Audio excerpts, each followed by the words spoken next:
Good morning, good morning. Welcome to Big League Dreaming, the podcast, a show about fulfilling your dreams and taking it to the next level. Today we are talking about some of our favorite baseball memories as a kid, and I'll start the show off. Hey, my name's Ty. I'm the middle son of the three brothers. If it's your first time listening, Big League Dreaming, the podcast, is three brothers and their dad talking about baseball and a whole bunch of other stuff. So welcome if it's your first time listening. So I'm going to kick this thing off and talk about some of my favorite baseball memories as a kid. And one that instantly comes to my mind is the first time that I went to Wrigley Field. That right there that's definitely at the top of my list, just because there's something about that old stadium that really, it takes you back the second you go there. I remember, I think I was 11 years old. I believe the Cubs were playing my favorite team, the Mets, at the time, and it's a different kind of feeling when you go to that ballpark, because we had been to Detroit Tigers games. Being from Michigan, we've been to a bunch of West Michigan Whitecaps games, and it was just something different. The second you walk in, you get that old baseball field. It almost takes you back in time. The second you walk in there, when you walk up those tunnels and you see the field, I mean, there was nothing like it, because all the fields we had been to at the time, once you're in the stadium, you see the field. Wrigley's different. When you walk in there, you don't see the field. You're just in like the confines by the concessions. You're underground almost. And when you walk up those stairs, when you walk up that tunnel, that's a different feeling. That's something that sticks with me to this day. One of my favorite memories, baseball memories as a kid. Nothing really compares to that for me. I'm going to pass it on to you, Zach. What's one of your favorite memories as a kid? Thanks, Ty. My favorite baseball story. Mine's pretty obvious. I'm sure my brothers and my dad have heard this story many times, but it was June 17th, 1999. Well, first I asked my dad, I think I was 5 years old, who the best baseball player, who the best home run hitter was in Major League Baseball. He told me Ken Griffey Jr., so Griffey was my guy. Mariners, my favorite team, end of story. So June 17th, 99, my dad takes our family to Tiger Stadium to go see the Detroit Tigers play the Seattle Mariners. Freddie Garcia started that game. Alex Rodriguez hit a home run. Mariners came back and won the game 4-3. After the game, my dad asked the security guard where to go to get autographs from the opposing team, like the best spot. And he showed us where to go. We made our way there after the game was over, and Mariner players were coming out of the tunnel or whatever it was, slowly, and we were waiting for Griffey to come out, hoping he would sign my baseball. Griffey finally comes out. There's like a big long line of kids. We're standing down at the end. He signs for some kids up near the front of the line, and then his taxi pulls up. He walks out to his taxi, literally opens the door, and then looks over and sees us standing there at the end of the line, points to me and waves me over. I look at my dad like freaking out. Dad's like, go, go, go. So I run over there. Griffey signs my ball, and I'm, like 9 years old, so excited, also like shaking in my boots at the same time. Our mom gets a really good picture of Griffey signing my ball, and ever since then, just been a diehard Mariners fan. So I think I may have even already told that story on the podcast. So that's definitely one of my favorite baseball memories. Since then, I've been to over 30 Mariners games across like 7 cities. I was fortunate enough to fly out to the 2022 playoff game in Seattle against the Astros, the first playoff game in Seattle since 2001. That was really special.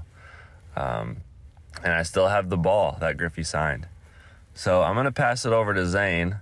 You're up next. What's your favorite baseball memory, Zane? Yeah, that's a good call, Zach. I mean, I think all of us have that one autograph that we got that we always remember, and that was awesome for us. I don't even remember being at that game because I was probably like 2 years old, but I'm sure I was there. I mean, maybe not. I don't know.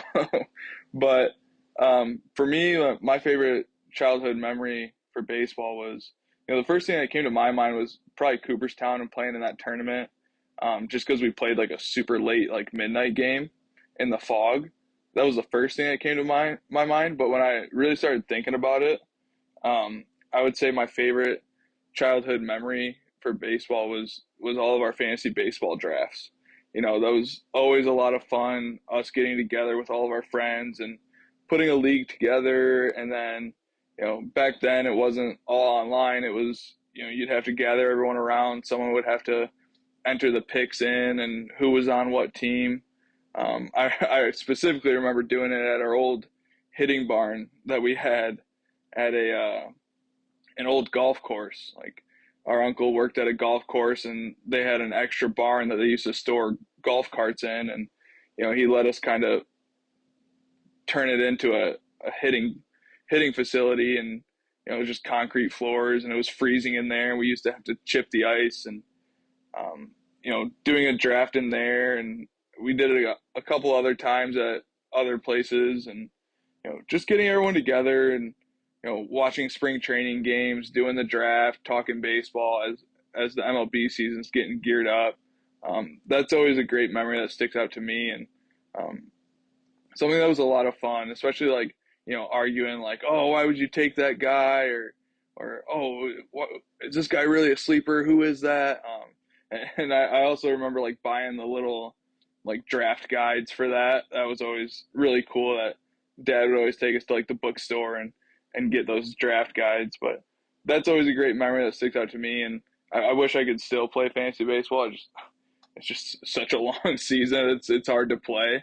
Like, you got to be all in on it. Like, personally, I can't get all in on it. So that's why I haven't joined the league in forever. But that's definitely my favorite memory.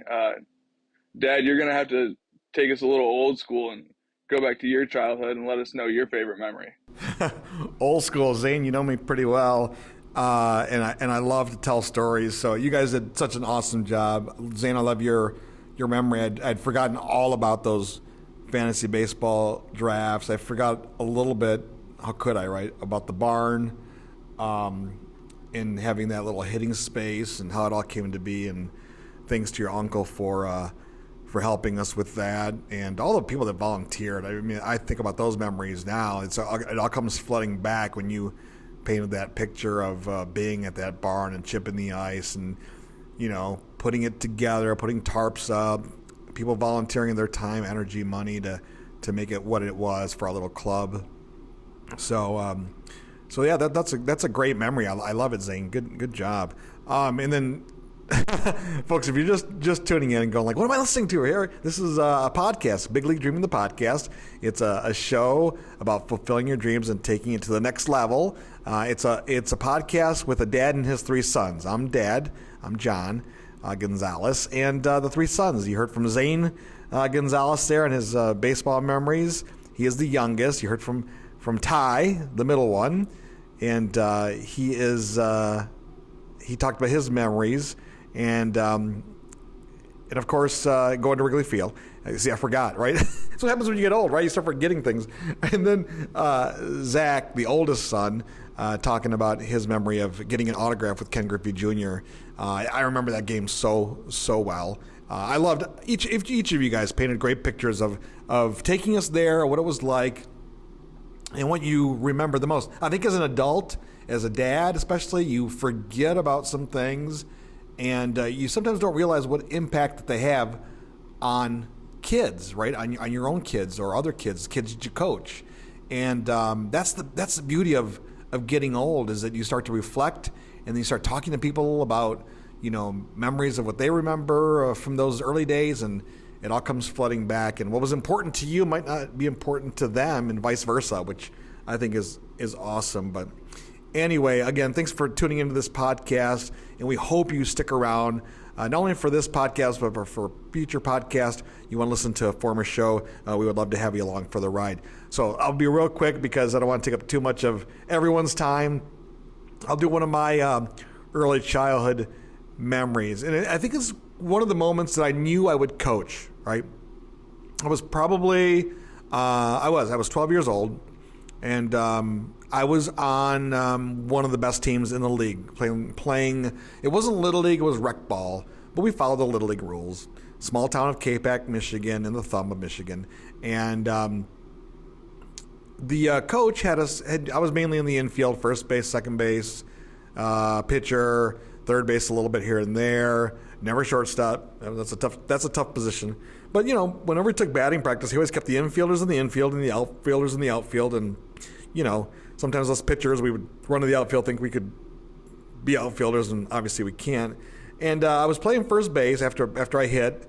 And the coach says, hey, Gonzo. Well, I didn't say Gonzo then. He said John. I didn't become Gonzo until I was 13. That's a whole different story for a different day. But I went to the outfield. He's like, go to the outfield and shag some fly balls.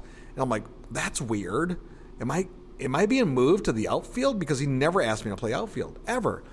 And one of the assistant coaches was out there, and I'm like, hey, this is kind of weird. I don't mind shagging some balls and doing a good job, I think, and throwing them into where they needed to hit the cutoff man and things that we learned, the fundamentals of baseball. And I said to him, I said, Coach, am I moving to the outfield? He said, John, we can move you to any position. You are talented enough that you could play first, second, short, third, catcher, pitcher, and outfield. You're versatile. You have the talent to play anywhere on this team, and you're one of our best players. And I never really thought of myself as being one of the best players or having the ability or the talent. I just knew that I loved to pitch. I loved to play first base. And I love being part of the action, every part of the action. And it was the first time I thought to myself, the coach gave me a little positive reinforcement. The coach lifted me up, and I thought, if I can do that someday, lift others up with just positive feedback, constructive criticism, maybe I would want to be a coach someday. I can see myself doing that.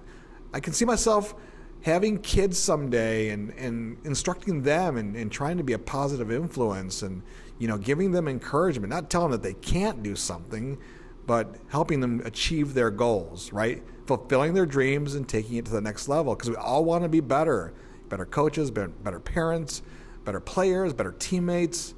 That's what we want to be. And ultimately, that's what we can do. And thanks, guys, for all the memories. It's so great as the dad to listening to your own kids, right? And I have that. We didn't make it to our dreams of making it to the major leagues. I didn't make it other than a little fumbled tryout with the New York Yankees, which I'll have to tell you about some other day. And I know each of the boys has their own story of getting as far as they could in their baseball careers. But dreams are good, right? Having dreams is great. It's more than good. It's great. You want to achieve something. And we hope that you, by listening to this podcast, will be inspired to just be a little better than you were yesterday. Have a great day, everyone. Ty, can you tell people where they can get more information about this podcast? You can follow us on Twitter at BLDpod. That's at BLDPOD. We're also on TikTok at Big League Dreaming and YouTube and all the podcast platforms. Hope to connect with you.